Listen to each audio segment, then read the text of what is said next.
Olá, pessoal! Seja bem-vindo a mais um Insights com Cafeína. O nosso tema de hoje é como usar estratégias de growth para se diferenciar no mercado.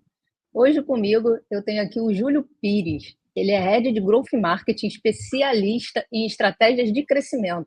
Com mais de 10 anos de experiência, já liderou iniciativas de marketing em diversas empresas, implementando soluções como CRM, SEO, estratégias de aquisição de clientes. É professor em instituições renomadas como a ISPM e também consultor e mentor de marketing de performance. Falei, foi professor porque ele foi o meu professor. Eu tive o prazer de ter aula com ele no início de 2024. A gente está gravando aqui já é 2025. E quando eu pensei em falar sobre growth, eu fui e convidei o Júlio, ainda bem que ele aceitou. Obrigada, Júlio, por ter aceitado o meu convite. Realmente Né? você foi uma pessoa que me ajudou muito a entender esses conceitos de growth. E eu acho bem interessante a sua didática, a sua forma de falar. Então, realmente foi a primeira pessoa quando eu falei, não, vou gravar sobre growth.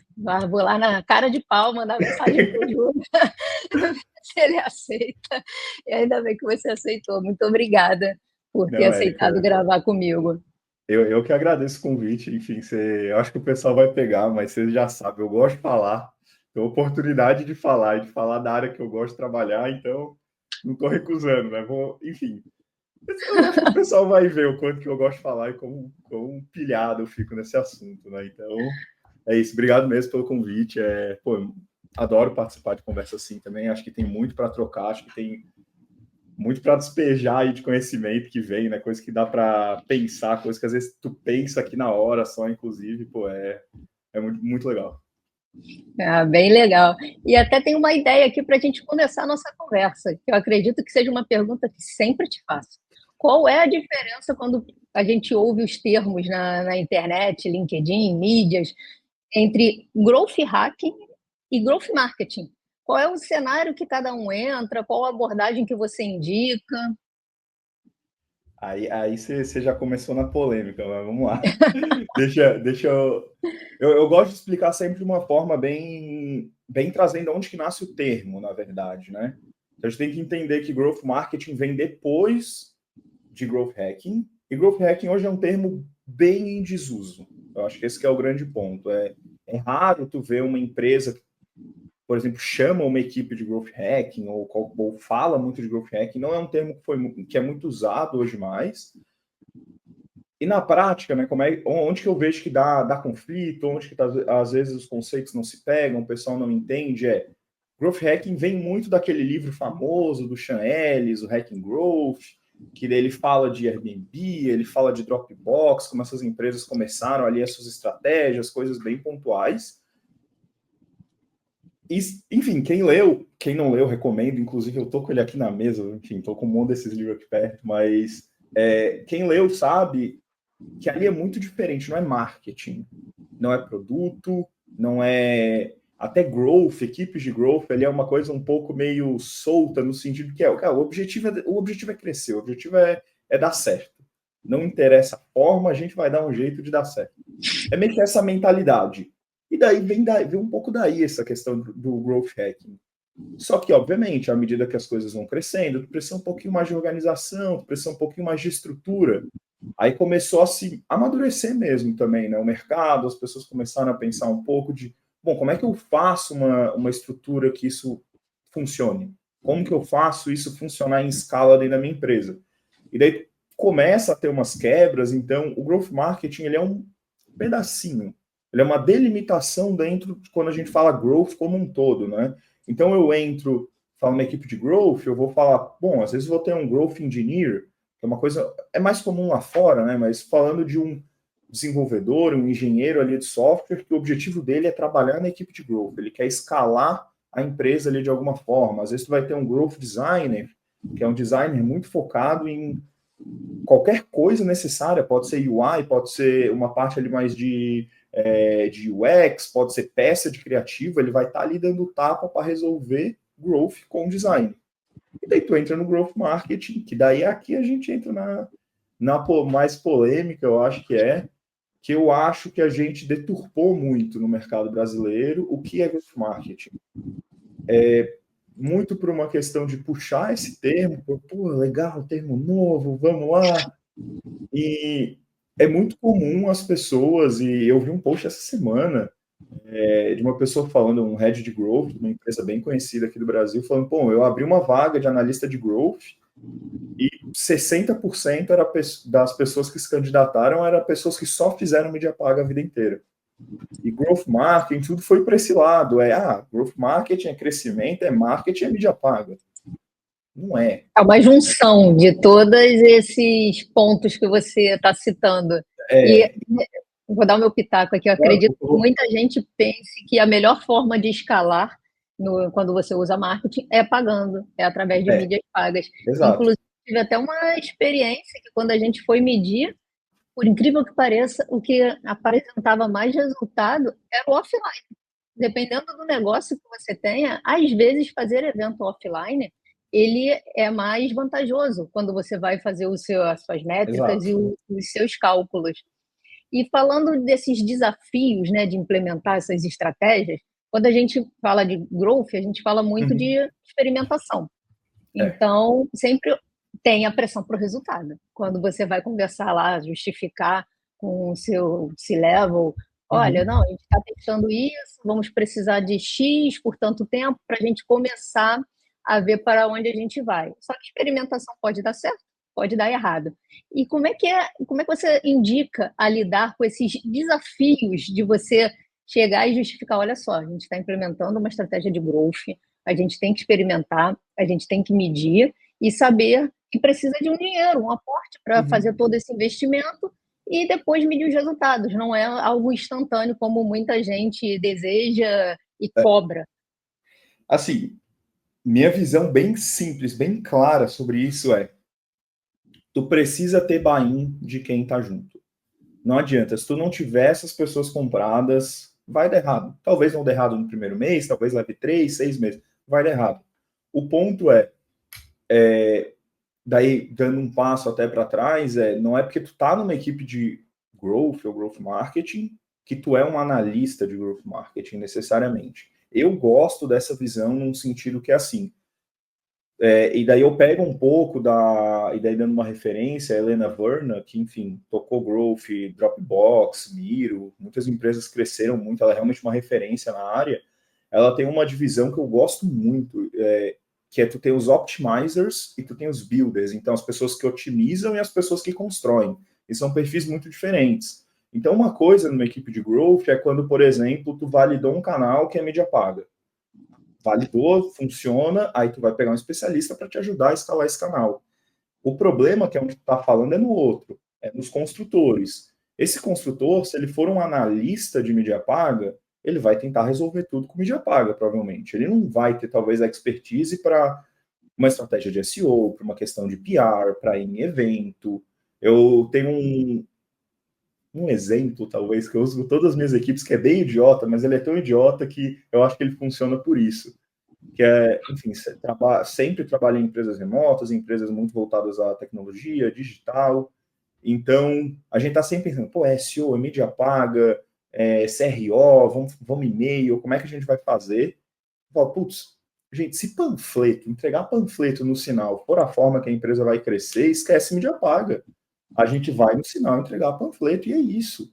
Então, tu precisa ter esse buy-in das pessoas, mas também precisa ter uma capacidade de, primeiro, vender muito bem a ideia do que tu está fazendo. Não adianta também, e daí eu acho que aqui é um dos grandes erros, growth, como vem muito da experimentação, tu precisa ter uma documentação clara, tu não vamos fazer testes. Bom, qual que é o teste? Qual tu vai priorizar? Por que tu tá priorizando? Como tu vai ver se vai dar certo de fato? Então, tu precisa desses buy-ins, esses sign-offs da pessoa falar, não, beleza, eu concordo, esse é o caminho, é por aqui que a gente vai tentar. A gente está disposto a arriscar, por exemplo, 2 meses de trabalho de um generalista, que, sei lá, custa com encargos, tal, 20 mil reais para a empresa, por exemplo, para ver se vai dar certo, porque esse é um custo, mesmo que não tenha custo de mídia paga ou de uma ferramenta específica, tu está pagando 2 meses de um especialista focado naquilo. Vale a pena? Pô, não vale. O retorno, se vier, vai ser 30 mil, não está batendo a conta. Então, esse tipo de deixar muito claro, conseguir trazer o que tu quer fazer, qual que é o objetivo, aonde que a gente vai chegar com isso, acaba sendo a base, né? Acaba sendo, bom, é para lá que eu vou, é isso que eu vou tentar fazer, e tu tem que... E daí, enfim, eu tenho umas referências que eu gosto muito, e daí uma delas agora me fugiu o nome, mas é o fundador da Reforge, que ele fala muito sobre tu ter um pé no conhecido e um no desconhecido. Eu acho que essa é a maturidade de trabalhar com growth e growth marketing como um todo. Se tu for só no desconhecido, vai dar muito errado, provavelmente. Tu tá arriscando demais. Se tu for só no conhecido, tu vai estar inovando muito pouco.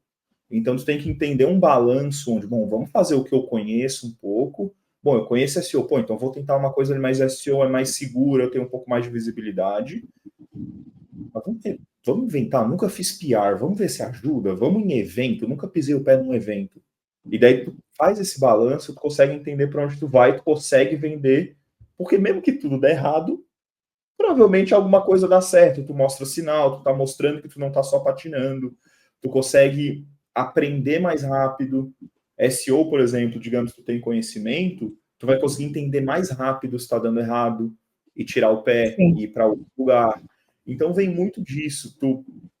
E daí, obviamente, né, isso depende de tu ter ali os stakeholders de fato do teu lado, querendo testar isso. Normalmente, não adianta tentar ir para esse lado de experimentação grande, teste, que vai falhar muito mais coisa provavelmente do que acertar, do que de fato, assim, se os, enfim, quem decide ali não está contigo, né?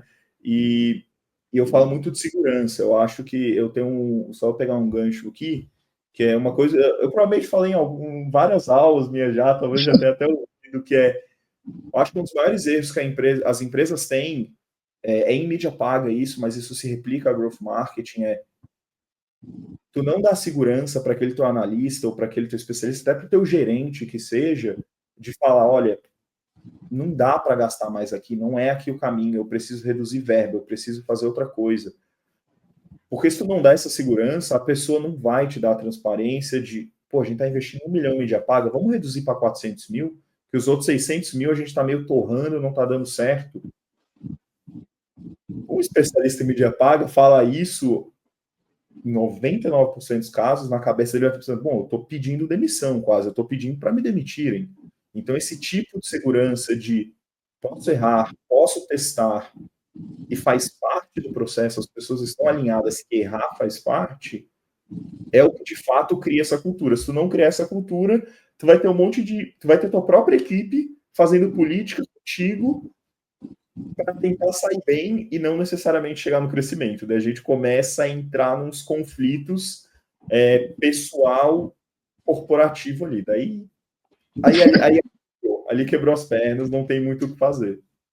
Eu acho que você falou um ponto muito importante, né? Esse equilíbrio de você ter uma segurança e você ainda assim ter essa permissão, por assim dizer, né? O apoio de poder tentar e inovar. Porque eu até entendo, às vezes, o dono, o diretor, cara, eu estou arriscando muito, e aí, cadê o resultado? Cadê a pressão? Né? A pressão em torno disso, ela cresce muito. Inclusive, falando do mercado B2B, alguns, vamos supor, quando você está numa plataforma, são venda de licença, são normalmente softwares com um ticket alto. Então, quando Uhum. você vai fazer uma venda, você vai falar do seu ciclo de vendas, ela dura em torno de 6 a 8 meses. Ou seja, o que eu estou meio que plantando agora, eu vou Sim. vender no segundo semestre. E eu acredito que seja ainda mais difícil você conseguir essa permissão, esse apoio para Uhum. conseguir fazer os testes, experimentar, porque basicamente, se der errado agora algum teste, você quase perdeu o ano. Estou exagerando um pouco, mas Sim, não é tão sim. exagerado assim quando você fala de ciclos de vendas longos. E para esse caso, quando a pessoa, quando a empresa, ela tem esse ciclo muito, muito longo, como é que você indica fazer esses experimentos? Inicia, se tiver, obviamente, orçamento e equipe, faz um Uhum. teste AB. consegue reduzir essa faixa de experimentação para conseguir, de fato, mostrar um resultado no segundo semestre? Como é que você indica para esses casos que os ciclos de vendas realmente eles são mais longos e complexos? Eu acho que aqui a gente volta para a mesma base, que é alinhamento muito claro. Por quê? O que que acontece? Uma das bases que eu digo quando a gente fala de experimentação é uma coisa muito simples e dá para complicar, dá para fazer um monte de coisa, né? Tem aquele o ICE Score, é meio que essa lógica. Como você quer fazer, independe. O ponto é lista de priorização, o que que a gente vai priorizar, quais são os experimentos que a gente vai fazer, e daí dentro desse balanço de, assim como um pouco tu vai sendo desconhecido, um pouco no conhecido, algumas coisas vão ser curto prazo, algumas coisas vão ser longos. Então, se tu apostar só no longo prazo, é essa mesma máxima, tu tá indo para um risco muito grande. Porque se não der certo, é isso, você perdeu um ano. Agora, se tu for muito para o curto prazo, talvez tu salve esse teu trimestre. E tu vai perder o ano porque não vai ser a escala necessária. Então, por isso que eu digo de documentação, planejamento, o que que a gente quer chegar, como que a gente quer chegar, por mais simples e bobo mesmo que seja, é quando tu começa a botar no papel, e eu não estou falando de planilha daí, eu estou falando literalmente escrever, documento mesmo. Escreve um documento ali, 2, 3 páginas, explicando cada ação, tu vê que e realmente parece assim, putz, trabalho manual, não, botar IA para fazer. Escreve pensando em cima disso, tu vai ver que tu vai começar a criticar teu próprio racional de, se eu fizer isso, eu vou conseguir crescer. Não, mas crescer quanto? Eu vou crescer 300 contas. Não, mas qual que é a conta que chegou em 300 contas para isso acontecer? Daí a gente entra num conceito de leading e lagging indicators. Então, sim, tem coisas que o resultado só vai ser daqui a um ano. Só vou ver daqui a 6 meses. Mas então tu precisa, de alguma forma, criar mensurações intermediárias para te dizer se minimamente tu está indo pro lado certo. E daí entra um trabalho de criticar o próprio trabalho, e daí quando tu começa a criar essas documentações, por que eu gosto tanto delas? E é literalmente um documento no Docs, redigido, ponta a ponta, outra pessoa vai poder entrar e falar, não entendi essa tua lógica, porque ali tu não vai, não é um slide onde tu tem 2, 3 telas, 2, 3 frases, não, ali tá ponta a ponta, toda vírgula, todo número, tudo que você tá pensando, e um consegue criticar o outro, um consegue apoiar, falar para onde que vai.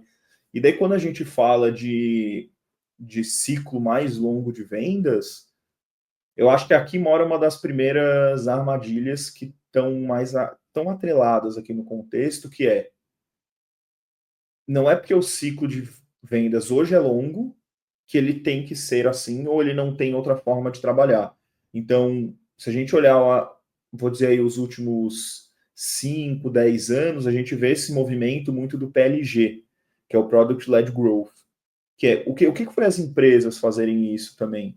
Onde antes tu tinha o Sales Led Growth, que era literalmente, eu vou mandar um formulário, eu vou falar com o vendedor, daí depois eu vou escalar, fazer uma reunião, daqui a um mês eu contrato. Eles começaram a criar essa lógica onde tu consegue entrar, aos pouquinhos ali, testar por conta própria, ter um free trial, ver se gosta, ir testando num modelo mais reduzido, ou às vezes nem é free trial, mas tu tem acesso à ferramenta inteira indefinidamente mais limitada, e isso vai alimentar a tua venda, o teu ciclo de vendas a ser mais rápido. Então a gente tem, por exemplo, o caso da Amplitude, é um caso muito clássico disso, onde o produto deles é um custo bem alto. É um custo consideravelmente alto, né? Então não é uma ferramenta barata comparada, por exemplo, a um Google Analytics hoje que tu consegue usar gratuitamente, é um custo bem superior. Mas tu tem a ferramenta ali de PLG que tu entra, tu testa, tu vê um pouquinho das coisas já como funciona. Então isso vai te dando, primeiro, reduz a saturação do teu time de vendas, eles não precisam falar com todo mundo. Tu cria um pipeline de potenciais ali, começa a ganhar insights e dados de quem está usando a ferramenta e teria potencial para entrar. Só que, obviamente, isso não vai resolver teu trimestre. Isso vai resolver lá para frente. Então, consigo o buy-in da diretoria, do C-level de, não, a gente vai resolver daqui a um ano, 2. Idealmente, beleza, idealmente a gente está querendo não crescer só esse mês, né, bater a meta desse mês, enfim, a gente está querendo crescer muito mais no futuro. Mas tu precisa de um equilíbrio, porque talvez o futuro não exista se tu não resolver esse trimestre, porque talvez a empresa não tenha mais funding, tá acabando o dinheiro, enfim, né? Então, novamente, é esse equilíbrio. Quando a gente fala de growth, apesar de a gente sempre falar, pô, numérico, teste, vamos ponderar, tem um pouco desse qualitativo que a gente coloca de, pô, a melhor hipótese vai resolver daqui a um ano. Mas, gente, eu preciso resolver esse semestre. Eu preciso resolver também aqui. Se a gente olhar 5 anos depois, talvez não, numericamente não foi a melhor aposta, mas eu preciso equilibrar o curto prazo, o longo prazo, o arriscado, o pouco arriscado, o que eu preciso de mais investimento, o que eu preciso de menos, porque senão tu vai ficar patinando ou vai atirar num só lado e se acontecer alguma coisa ali, acabou. Né? Então, Precisa girar ali o arroz e feijão, por assim dizer. Inclusive, agora você falou dessa questão, né, do freemium, trial. Isso a gente, obviamente, usa quando você está falando de um produto. Existe alguma coisa que você indicaria se a empresa ela é de consultoria? Ela vende serviços? Ela vende às outras pessoas? hum, Porque o que eu estou pensando aqui, tem algumas estratégias que eu já vi uhum, acontecendo. Por exemplo, olha, eu faço uma análise, obviamente inicial e básica, da sua empresa para te dar um uhum. norte para onde você tem que ir. E aí, obviamente, você começa a medir lá o homem-hora, o que, que vale a pena e o que você consegue de retorno a partir disso. Se eu comparasse, seria mais ou menos esse trial da ferramenta. Estou te dando um trial do meu serviço. Seria, eu acho que o maior empecilho aqui, e daí aqui eu vou dar um pouco aqui de liberdade para que eu não sou tanto do mercado de serviços, tá? Então eu sou mais do mercado mais tech, mais esse lado, mas eu acho que aqui um dos principais empecilhos que eu vejo muito, enfim, equipes, times que eu já conversei sobre, é realmente esse custo homem-hora ali, tipo. E daí o que acontece muitas vezes é que daí tu entrega, e é muito comum a agência, né? A agência, eu vou fazer uma análise aqui, é uma análise muito superficial, geralmente, é uma análise ruim. É uma análise que, na verdade, até depõe contra a tua agência, e daí eu tô falando como consumidor. Eu já recebi Uhum. diversas vezes, e maioria das vezes, eu vou chutar uns 95 para cima, tu acaba recebendo uma consultoria gratuita, um relatório ali, putz, que às vezes é um analista júnior que fez em meia hora, não te agrega nada e é só uma forma deles pegarem teu contato para botar no pipe. Então, eu acho que essa é a grande dificuldade, é conseguir chegar num nivelamento onde financeiramente faz sentido. Então, quando tu tá falando um pouco mais ali de, digamos, um ABM, mas tem pessoas realmente muito específicas, tu tá querendo correr atrás, tu vai realmente gastar um tempinho para fazer um material bom, correr atrás de alguma coisa ali muito parruda, beleza, funciona. Uma forma que aqui eu acho que é um pouco de liberdade poética eu falar que tem relação, tá? Mas eu acho que quando a gente começa a olhar esse movimento de founder-led growth, então thought leadership que está acontecendo muito no LinkedIn, eu vejo isso sendo uma das formas que o pessoal de serviço está usando muito também. E daí, enfim, né, explicando o que seria realmente esse posicionamento no LinkedIn ou outras redes que seja, não da empresa necessariamente, mas da pessoa, daquele muitas vezes executivo que tem muito conhecimento sobre aquilo, porque aquilo vira esse, bom, vou te mostrar o que eu consigo fazer.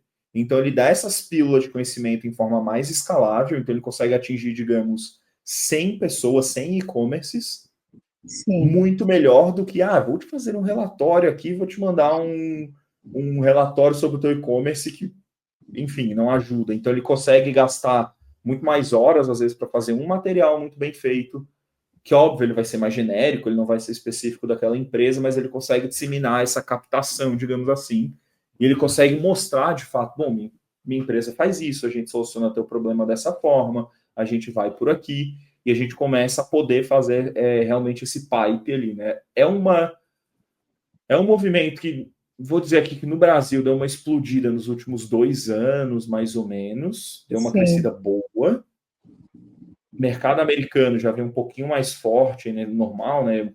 vou dizer daí que eu acompanho já faz uns 4, 5 com bem mais força, talvez um pouco menos, na verdade, até, vamos lá, 3 anos, mas é uma coisa que está expandindo muito. Então, é pegar esse conhecimento de founder-led ali, não necessariamente founder, né, mas thought leadership, puxando esse conhecimento, porque daí a gente, novamente, né, o executivo ele não quer ouvir o relatório de um analista que não conhece a empresa dele.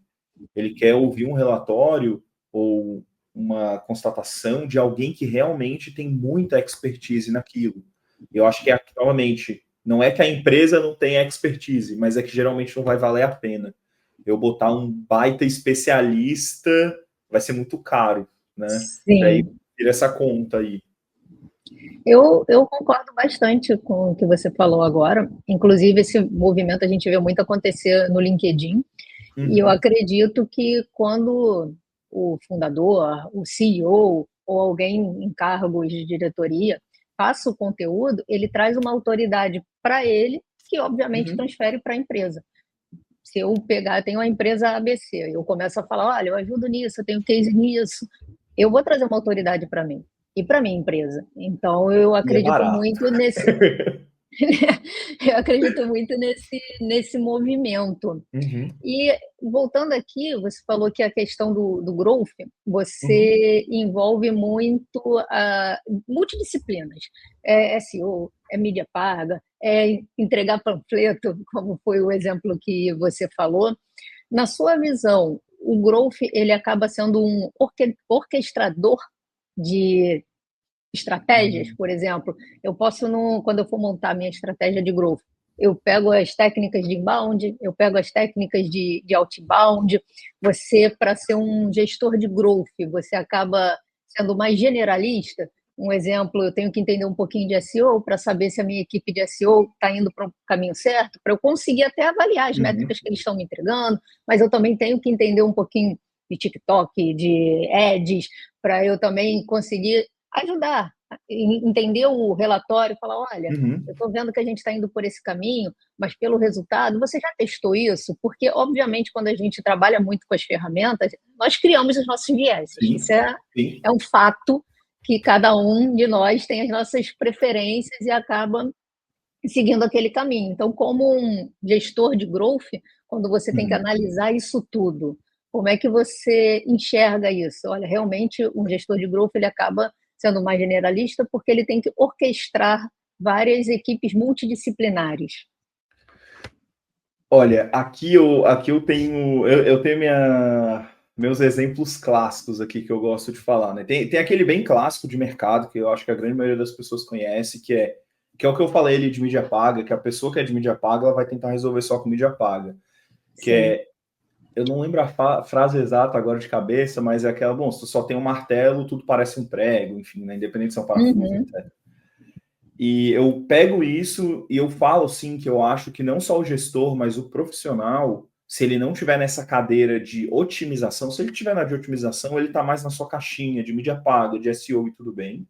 Quando a gente fala do analista de growth, especialista, gerente, growth marketing, a gente começa a entrar num termo que eu gosto muito para esse mercado, que eu falo de ele tem que ser agnóstico de canal, ele tem que ser agnóstico de estratégia. É muito difícil, é contra a natureza humana, digamos assim. A gente tem nossos viés, a gente sempre vai ter. O nosso passado, né, define um pouco como a gente pensa, para onde que a gente vai. Mas quando a gente está nessa cadeira, quando a gente está nesse tipo de trabalho, a questão é sempre pensar de eu realmente estou sendo imparcial com as estratégias, eu realmente estou sendo imparcial com o que eu estou olhando, porque novamente, tu vai tender aí para o seguro. O seguro é legal, o seguro tu já viu funcionar, tu sabe como é, mas no seguro tu perde inovação. Então, essa questão de. Então, não é que precisa ser um generalista, porque eu não acho que tu precisa deter todo o conhecimento. Se, por exemplo, um gestor de growth marketing, ele realmente detém todo o conhecimento, ele vai ser um gargalo. Se tudo depende que ele conheça, ele não vai conseguir expandir talvez tanto. Mas ele precisa ser uma pessoa que eu gosto de chamar do pitaqueiro. Ele tem que saber dar pitaco em tudo, ele tem que saber ser crítico, ele tem que ser aquele chato que realmente olha e fala, mas faz sentido isso, gente? Mas calma aí, não entendi isso aí. Explica um pouco mais. E, óbvio, ele tem que saber até onde que ele força, até onde que ele aceita, porque realmente, putz, aqui é um conhecimento mais técnico que eu não vou ter uma profundidade 100%. Então, tu tem que ter uma confiança muito grande na equipe nesse sentido. E, novamente, quando a gente fala de growth marketing, às vezes é um pouco mais fácil, porque é a delimitação. Quando a gente fala de growth, a gente está falando muitas vezes de desenvolvimento, time de produto. É Sim. muito difícil tu ter. Eu acho que esse é um dos grandes desafios. Hoje, quando a gente olha a cadeira de growth no Brasil, produto e engenharia raramente está lá, mas está marketing, estratégias muito técnicas de marketing e comercial. E é muito comum tu pegar um cara que ele é literalmente um vendedor ou ele trabalhou com vendas a vida inteira e a parte de marketing, de técnico ali, talvez não é tão a praia dele, a parte de dados talvez não é tão a praia dele. Ou tu pega uma pessoa muito marketing, pouca vendas, e daí ele se perde ali, ele não consegue balancear essa questão. Então, eu acho que precisa de um certo grau de ser generalista novamente. Se um head de growth, um gerente de growth, que basicamente só fez mídia paga, é assim, é um desastre esperando para acontecer, ao menos que ele tenha muito jogo de cintura e realmente ele consiga aprender muito rápido e opinar e ser esse pitaqueiro. Pode funcionar, não é que não vai funcionar, ou coisa do tipo, mas ele precisa ter uma base sólida de raciocínio lógico, matemática, ele não precisa ser um cientista de dados, nada do tipo, mas ele tem que ter uma capacidade lógica, matemática muito forte. E se é essa pessoa que Sim. critica, que olha, que vê como vai fazer, aí dá um jeito. Mas ele precisa sim, assim, conversar num nível mais técnico, mais tático, eu acho que é muito importante. Vai depender um pouco também da empresa, né? Eu estou pensando em empresas um pouco menores. Ele precisa estar ali conseguindo falar o técnico, conseguindo dar um tapa, conseguindo criar alguma coisa, às vezes do zero ali junto com a equipe. Aquele só aspiracional começa a ficar um pouco complicado. Porque daí começa a realmente trazer muitas vezes ideias que não vão engrenar por, às vezes, uma tecnicalidade, ali, um detalhe. Uma vírgula impede isso de acontecer. Então, tu precisa sim ter um conhecimento técnico, não precisa ser especialista em tudo, porque não dá, mas tu Não dá. precisa ter esse jogo de consigo dialogar, consigo criar ideia, consigo provocar todo mundo e consigo, de fato, fazer as coisas acontecerem, virem ideias nada a ver, conectar pontas que não fazem sentido para ninguém, mas tu conseguiu conectar. Eu acho que vai um E pouco dessa você tem que perspectiva. gostar também de arriscar, porque como você falou, a tendência é para o seguro, mas Uhum. o seguro não vai fazer você crescer, você vai continuar com com o mesmo tamanho, com a mesma lucratividade que você tem. E um outro ponto do que você falou que é bem interessante, normalmente os técnicos, os especialistas, eles têm um ego de falar, eu entendo da ferramenta. Você está vindo aqui dar pitaco no meu trabalho, Uhum. mas quem é você? Você agora É. você nem entende do que eu estou fazendo. Então, Uhum. você trazer também a sua equipe para o seu lado e falar: olha só, eu já passei por isso, eu entendo, eu consigo te ajudar com uma visão mais É isso. estratégica. Os bits e bytes, ok, você que vai Uhum. saber, porque toda hora muda a plataforma do Google, muda diversas plataformas, e o gestor já não tem mais esse tempo para poder acompanhar. Porque também, né, o gestor não é um superman, uma supermulher Exato. que tenha tempo ilimitado.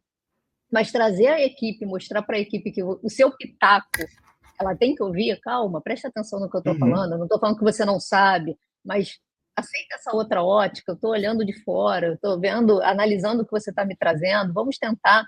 Esse também é um trabalho muito importante quando a gente fala de gestão de equipes É. multidisciplinares. Ó, vamos arriscar aqui, mas espera, não vamos segurar Uhum. um pouquinho aqui. E isso tudo a gente vai fazer baseado nessa construção de funil, esse ciclo do cliente. Uhum. Eu estava até lendo esses dias, quando a gente combinou aqui de conversar, fui, obviamente, me inteirar um pouco mais. E eu achei interessante, eu não sabia que tinha esse outro nome, de funil pirata, que é Uhum. uma estrutura que usa para exatamente o que a gente está falando aqui, otimizar essa gestão da jornada do consumidor. E como é que você indica para a gente conseguir fazer uma montagem desse funil de uma forma mais eficiente. A gente vai falar daquele AA3Rs, né? Uhum. E você vai medindo métricas e definindo métricas para cada etapa, e aí sim, você fala, não, agora o meu funil tá ok, é algo que você tem um tempo específico para olhar. Como é que você indica nessa construção e avaliação, obviamente, do funil? O funil é uma pauta engraçada também, porque assim, funil ele já morreu, ele já reviveu, ele já virou um círculo, ele já virou flywheel, ele já Sim, virou isso, já virou aquilo. E assim, por exemplo, eu sou de uma linha de pensamento muito parecida com o do pessoal da Reforge. Eu gosto muito do racional deles de growth loops. Então ele fala mais de ciclo do que funil. Mas na prática, eu acho que o grande ponto é o funil ele é uma ferramenta. E por que que ele funciona? Porque ele é simples. Só que as pessoas, digamos, endeusaram ele um pouco demais. E não é que ele perdeu o valor dele, só que as pessoas começaram a usar ele para coisa que não era para usar. Ou começaram a tentar extrair dados que não era. Então, na prática, o que, que é um funil? Né? Então, minha visão, como é que eu faço com isso? Abstrai o funil e vamos pensar só nas métricas. O ponto é, quando a gente for fazer, por exemplo, todas aquelas projeções que eu falei, bom, o que, que eu vou priorizar, para onde que eu vou, o que, que eu vou fazer, né? Então, vamos lá. Bom, eu vou tentar fazer esse experimento que, se ele der certo, eu vou conseguir alcançar 100 mil pessoas. Bom, a minha expectativa é que de 100 mil, 100 virem lead. Bom, qual que é a taxa ali de um para o outro? Desses leads, de fato, quantos estão dentro do meu ICP, são realmente potencial ali para mim? Ah, pô, é metade, 50% cai. Desses 50, quantos de fato, aí resumindo, né? Quantos de fato vão virar venda lá para mim? Quantos que eu vou reter, quantos que eles vão continuar ali, quanto que vai ter de churn, quanto que vai ter de expansão. E daí tu olha todo esse racional isso é literalmente um funil. Então, por exemplo, tem uma outra metodologia que eu gosto bastante, que é da Winning by Design, que eles pegam o funil e então, tu tem o funil daqui até aqui, eles duplicam invertido e vira uma gravata, né, o bow tie ali deles. É a mesma lógica. Qual que é, para que serve, como é que se constrói? Ele tem que ser um guia de como que eu meço e como que eu acompanho se uma coisa está funcionando. Ele não vai contar a história inteira, nunca. Esse que é o ponto. Ele é para ser um guideline do que está acontecendo. Então, por exemplo, eu vou botar meus números no funil, no bow tie, no growth loops, onde você quiser colocar, e tu vai entender que assim, opa, a minha taxa de, por exemplo, de clientes que entram, eles realmente fazem o primeiro pagamento do primeiro mês e cancelam 50%. Ignora todo o resto, aqui tem um problema. O funil, o Boltai, o Flywheel, o Growth Loop não vai te dar resposta necessariamente. Ele vai te dar um indicador de, pô, a taxa tá baixíssima aqui de pessoas que ficam para o segundo mês. Vamos entender o que que é? Então ele serve, digamos, como um console de um carro, digamos assim. Ele está te dando uns números, ele está te dando uns norteadores, e ele te ajuda a entender se, opa, eu estou a 70 km por hora, eu vou chegar no meu destino, na cidade aqui em Joinville, que é relativamente perto aqui de onde eu moro, em Floripa, em tantas horas. Ou se eu for a 100, vai mais rápido. Ou, mas tá dizendo que eu tô sem gasolina, eu tenho que botar mais gasolina. Mas não é ali, de fato. Ou vai aparecer a luzinha do verificar o motor, tem que levar para manutenção. Não é ali que está realmente a resposta. Eu vou ter que ali abrir o motor, ver o que está acontecendo, eu vou ter que ir no posto, vou ter que botar mais gasolina, vou ter que, sei lá, trocar a roda. Então, a construção, tu tem os modelos básicos ali, padrões, né? Então tem o funil pirata, por exemplo, como eu falei, tem o da Winning by Design, que tem um pouquinho, que é essa bow tie, que tem um pouquinho ali de, tu tem que entender o que que são cada métrica em cada etapa do funil, tem que definir ele com base na tua empresa, mas o ponto é um norteador. E as pessoas começaram a esquecer dessa base. Então, vou te dar um exemplo aqui que eu acho que é bem legal para todo mundo entender, que é na época ali de ouro, digamos, das startups, onde dinheiro estava infinito ali, 2021, ali final de 20, comecei até de 22, se eu não me engano, ainda estava nesse cenário onde os fundings estavam muito altos, as taxas de juros no mundo estavam baixas. Qual que era a matemática que o pessoal fazia? Ele olhava só o funil até a conversão e falava assim, bom, a cada 100 leads, eu faço 5 vendas, 10 vendas. Bom, eu posso trazer mais lead metendo mais 2 milhões por mês em mídia paga.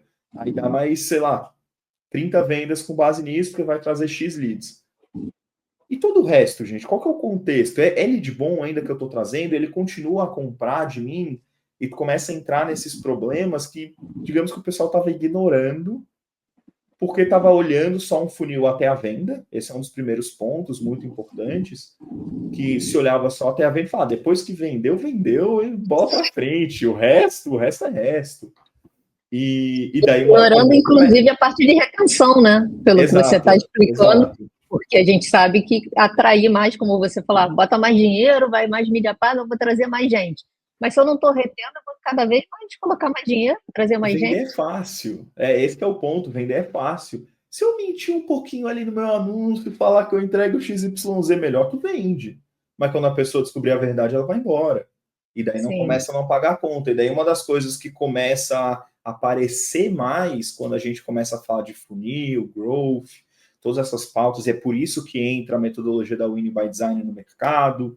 Eles vêm muito com essa pegada, tentando sanar essa dor. É por isso que entra o Reforge com Growth Loops.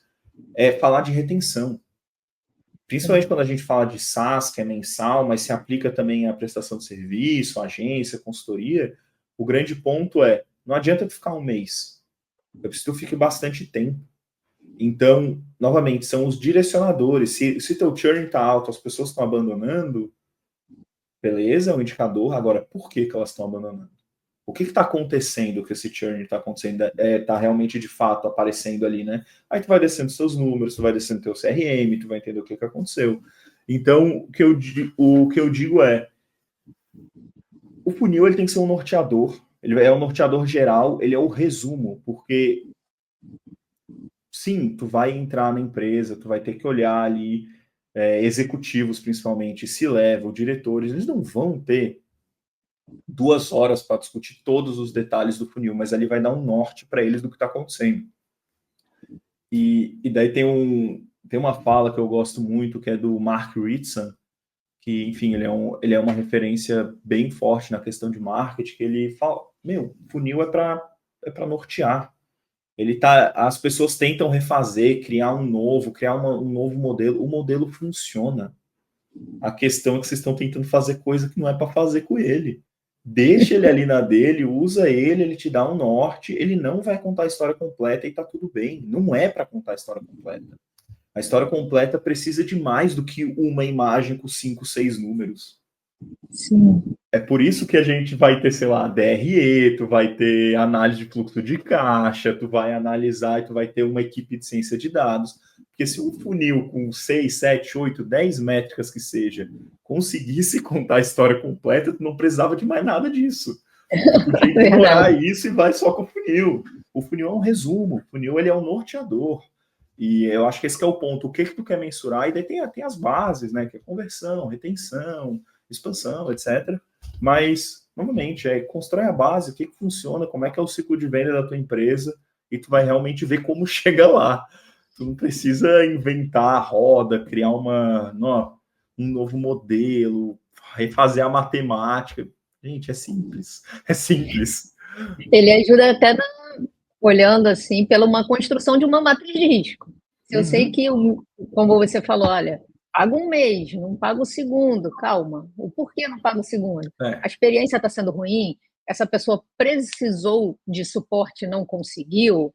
Então você começa aí criando hipóteses para poder resolver baseado nessa matriz de risco que veio do seu funil, das métricas que você definiu nesse seu funil. Realmente é uma visão legal de saber que as pessoas ficam tão preocupadas em criar novos modelos de funis ao invés de parar para pensar, olha, ele tem que funcionar assim. Às vezes o simples resolve, então vamos ele tem que inventar. responder tuas perguntas, é isso, e te direcionar. Ele não precisa resolver, sei lá, o mundo, né? Tipo, ele não tem que trazer a paz mundial. Esse que é o ponto. As pessoas às vezes se apegam muito a esses detalhes. Agora, Julia, queria ouvir de você, para quem quer começar. Fala, cara, eu gosto, eu acho que eu consigo. Como eu dou o primeiro passo para me tornar um especialista em growth, para tentar depois ir subindo para uma gerência, estrategista? Qual seria hoje a sua dica para quem de fato quer entrar nessa área, quer olhar mais esse mundo growth? Vamos lá. Aqui eu acho que tem alguns caminhos. Eu não acho que tem o certo ou errado necessariamente, mas para mim são os que funcionam. O caminho mais difícil, mas que talvez seria o que tu cresceria mais rápido, provavelmente, eu acho. E eu tô assumindo uma pessoa que está entrando no mercado, tá? Mas eu Sim, posso fazer um paralelo com pessoas que estão fazendo transição também. Enfim. Minha visão, growth e growth marketing, como função, não é coisa de júnior. Não é função de uma pessoa que está iniciando. Porque é o que a gente vem conversando, é uma coisa geral, tu precisa ter muito contexto, tu precisa ter muita malícia do que está acontecendo, tu precisa conseguir conectar pontos que não estão conectados, é uma coisa que depende de um pouco de senioridade. Se já existe uma equipe madura que já está fazendo isso, e daí, pô, eles estão precisando ali de um braço para conseguir operacionalizar mais coisa, aí até existem cargos de growth, estágio. Por que eu acho que é o melhor? Porque realmente tu vai estar lá fazendo growth marketing. Só que, minha experiência, existem poucas vagas nesse aspecto. Não é comum. sim, Geralmente, as vagas vão estar mais especializadas até para nível de estágio. Então, vai ser um estagiário de mídia paga, vai ser um estagiário de SEO, vai ser um estagiário generalista de marketing. Então, pô, perfeito. Se você conseguir encontrar uma vaga onde você consegue já entrar numa equipe de fato de growth ou de growth marketing logo de início, lindo, animal. Vai em frente, é o melhor caminho na minha visão. Não acho que existem tantas vagas, então tu aumenta teu risco, né? De achar ou não. O caminho que eu falo que foi o que eu segui, e o que eu acho que é o mais comum, digamos assim, até para tu entrar no marketing, não só growth ou growth marketing, mas marketing como um todo, é tu entrar geralmente mais especializado, então senta a bunda, vai lá ler 2, 3 meses, muito de um assunto que tu acha legal, sabe? Mídia paga. Bom, vou aprender mídia paga. Aí tu vai entrar como um estágio lá, tu vai crescer um pouquinho com mídia paga, mas enquanto tu estiver crescendo, se especializando em mídia paga, tu abre teu leque. Então tu começa a ler sobre SEO, tu começa a ler sobre e-mail marketing, tu começa um projeto em paralelo, tu pega um freela aqui de, sei lá, rede social, um de dados, tu começa a expandir e abre tudo de conhecimento que dá para ter. E daí, aí o passo difícil vai ser quando tu conseguir convencer alguém que tu tá ali numa cadeira de mídia paga, que foi o que eu falei que é a grande armadilha, bom, eu sou especialista em mídia paga. Quem que vai conseguir me dar essa oportunidade de eu virar um cara mais generalista? Não é tão fácil. É mais fácil isso sim. acontecer dentro da empresa se tu já conseguir mostrar teu valor. Mas não é simples. Essa é a parte mais paradoxal quando a gente fala dessas duas áreas, que tu quer uma pessoa generalista, mas não existe uma carreira simples de chegar no generalista. Então, falando da minha experiência própria, eu comecei com mídia paga, hoje eu dou um espetáculo bem grande de mídia paga ainda, mas eu comecei com mídia paga, aí eu comecei a abrir meu leque, então, daí eu comecei a estudar SEO, toda a parte de e-commerce, coisas mais técnicas, sei lá, tag manager, enfim, eu comecei a gostar dessa área, SEO acho que eu já falei, aí eu comecei a estudar um pouco mais pro lado de dados, eu sou da área de administração, então eu gosto da parte de negócios, eu sempre fui dessa parte mais lógica, então sempre gostei disso. Comecei a expandir, conseguindo uma empresa entrar como mídia paga, para tocar uma área de mídia paga ali na época, e logo já comecei a pegar outras funções. Então, dali eu comecei a abrir esse leque. Mas no caminho, pô, eu estudei gestão de produto, product management, estudei branding, estudei sei lá, agora tô terminando um curso de Product Design, porque eu achei que ia ser interessante saber um pouco. Então, o ponto tu tem que ter esse viés de, cara, eu quero aprender mais coisa e coisa nada a ver com a minha área, provavelmente. Eu quero ir lá, sei lá, estudar fotografia. Por quê? Não sei, deu vontade. Ah, mas não tem relação. Não interessa. Tipo, em algum momento vai fazer sentido. E como você pode ver, eu tenho muitas referências e coisas avulsas na minha cabeça. Tem uma palestra super famosa do Steve Jobs em Stanford. Nossa, sei lá, deve ter uns 20 anos pelo menos isso aí. Que é uma coisa que eu não sou muito de palestra, mas essa é uma frase que eu lembro dele muito bem, que é ele fala de uma aula que ele teve sobre, acho que, tipografia, e ele associa isso muito a algumas partes do sucesso da Apple, onde ele gostou muito dessa parte de tipografia, dessa parte mais de design ali da escrita, e isso foi uma das âncoras para alguns sucessos da Apple. Na época que ele fez porque era fácil. Se eu não me engano, ele disse que ele fez porque era fácil e era uma matéria que ia ser tranquila de fazer, e sei lá, pareceu interessante. Anos depois, décadas depois, conectou o ponto e fez muito sentido. Eu acho que quando a gente fala do profissional de growth marketing, isso também tem que acontecer. Cara, vai fazer uma coisa que tu acha massa, que tu acha divertido, que tu quer aprender porque tu quer. Se tu não tem esse perfil de sair aprendendo coisas avulsamente, existe uma chance de tu se frustrar na área. E isso se aplica a... E daí, só fazendo um paralelo final dessa frente, que é, se tu tá vindo de outra área, geralmente, o que eu vejo que é o caminho mais fácil é tu conseguir entrar numa empresa de um ramo que tu tem conhecimento. Então, sei lá, vamos falar de mídia paga. Ah, não sei, tem um produto aí, uma startup, um SaaS, que trabalha com essa questão de mídia paga. O foco do produto deles é mídia paga. Bom, tu é um especialista em mídia paga. Tu pode entrar lá para trabalhar de maneira genérica, porque tu tem muita propriedade sobre o que a empresa faz. Então, ter propriedade sobre um nicho de mercado ajuda muito, porque as pessoas estão mais dispostas a... vamos arriscar com esse cara, pô. Sei lá, talvez ele não seja tão bom em growth, mas em mídia ele sabe. Então ele vai saber dar uns pitacos que a gente não vai necessariamente saber. Então tu abre essas portas e é um cargo mais generalista, que precisa de conhecimento técnico, a parte numérica, a parte de lógica é muito importante, mas a parte difícil é o que eu falei, é um cargo mais sênior. Naturalmente, Sim. uma pessoa generalista que vai tocar umas coisas com tanto risco envolvido é mais sênior. Não é uma pessoa que, pô, não sei nada, vamos lá, vou bater uns papel aqui, somar uns números. Não é tanto, tu tem que ter malícia, tu tem que saber criar coisa, tu tem que saber dar cara. Então, essa eu acho que é a grande dificuldade. Tu tem que saber muito bem o caminho, tu tem que estar muito consciente do que tu está fazendo, onde tu está gastando esforço, para onde tu vai gastar realmente teu tempo de aprendizado. É um pouquinho para esse lado, mas assim, eu sou suspeito para falar, né? Mas eu acho a área mais divertida hoje que a gente tem nas empresas, porque tu tem o seguro, tu tem um monte de coisa para arriscar, tu tá ali no meio da inovação, tu pode, enfim, tem coisa para tu endoidar ali e pirar a cabeça, entendeu? Inclusive, esses seus exemplos, eu acho que eu já fiz quando, quando me pergunta, pô, cara, fala um curso, eu fiz. Assim, eu entrei numa. O que que é isso? Mas o que que é isso? Inclusive, o de Growth, eu falei assim: legal, deixa eu ver o que que é isso. Me inscrevi. E foi É, assim. eu tenho Por uma exemplo, lista agora também. eu me inscrevi no. Eu estou fazendo um curso de radialista. Pergunta, já É, pensou em ser radialista na sua vida? Não, nunca pensei. Mas eu estou fazendo, eu estou me divertindo. É é, bem isso. Vai fazer um curso de fotografia. E outra coisa, para testar, eu acho que a melhor forma de testar é com você mesmo.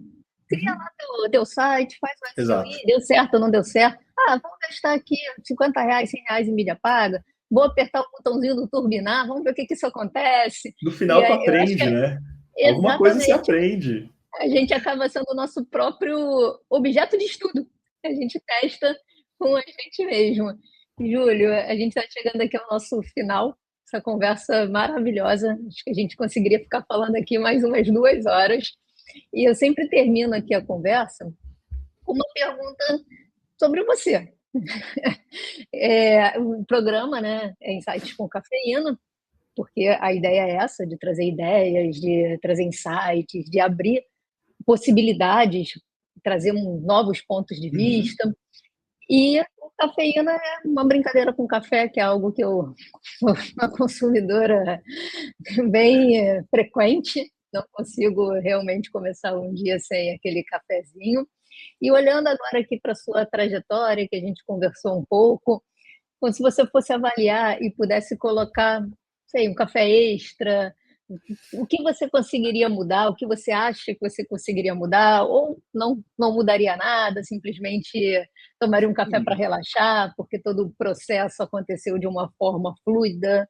Ou como é que você vê a sua trajetória? Olha, tem uma coisa que eu ando pensando muito na última semana, que é. Eu acho que eu não me arrependo de nenhum curso, nenhum movimento que eu fiz na carreira, nada do tipo. Teve uns mais arriscados, teve uns menos, mas eu gosto de falar, deu certo e tá dando.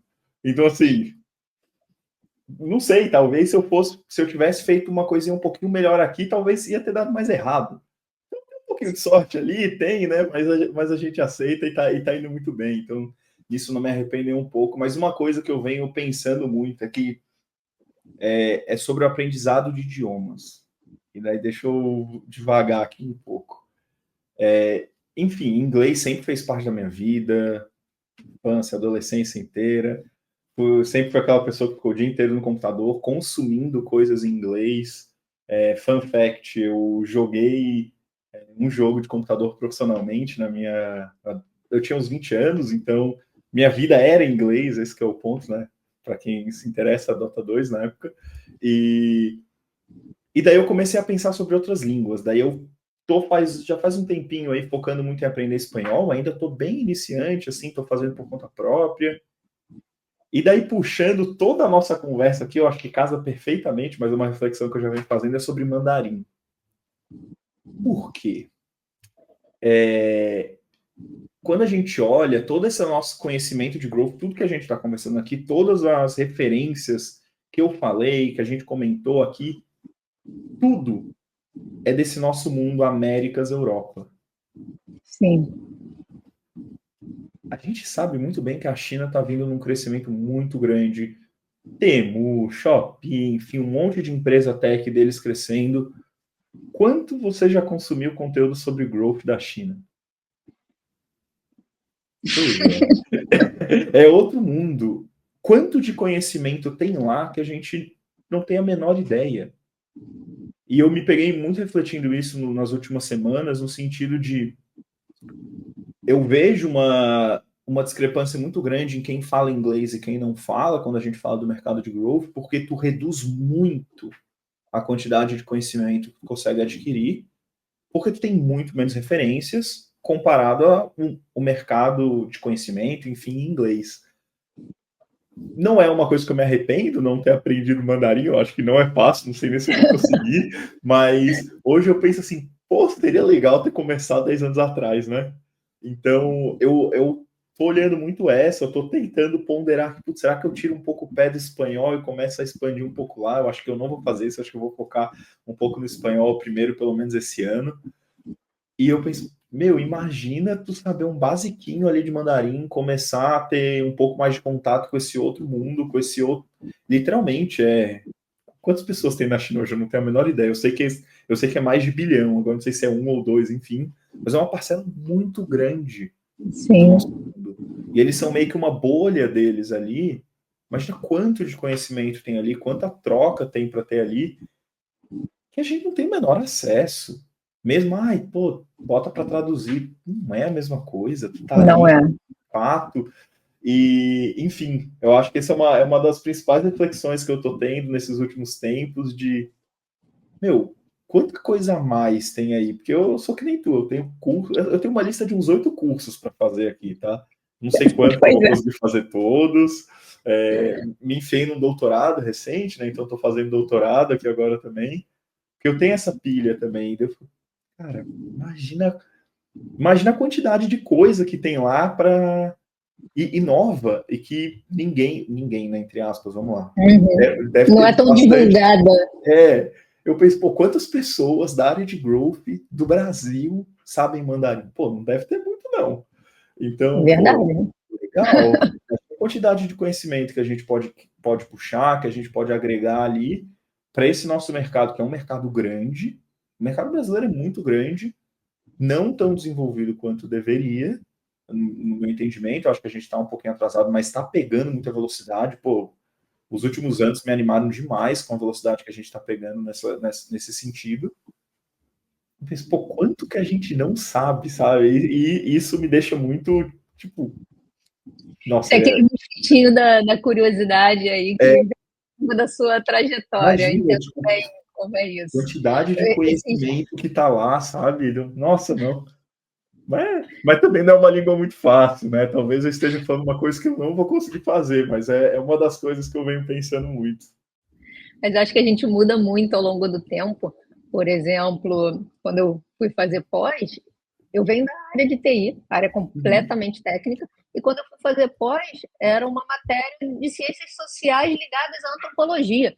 Se você me perguntasse há 10 anos atrás, cara, o que é antropologia? Era a primeira coisa que eu ia pegar e voltar com você. E agora, como eu falei, estou no curso de radialista.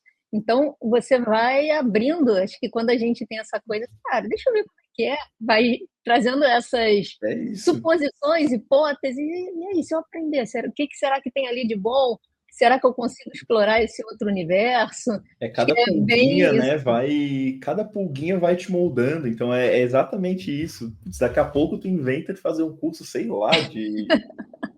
não sei, enfim, uma coisa aleatória e daqui a pouco tu abre uma empresa daquilo, enfim, né, tem muita dessas conexões. Eu acho que é isso que me motiva muito com a área, essa coisa meio...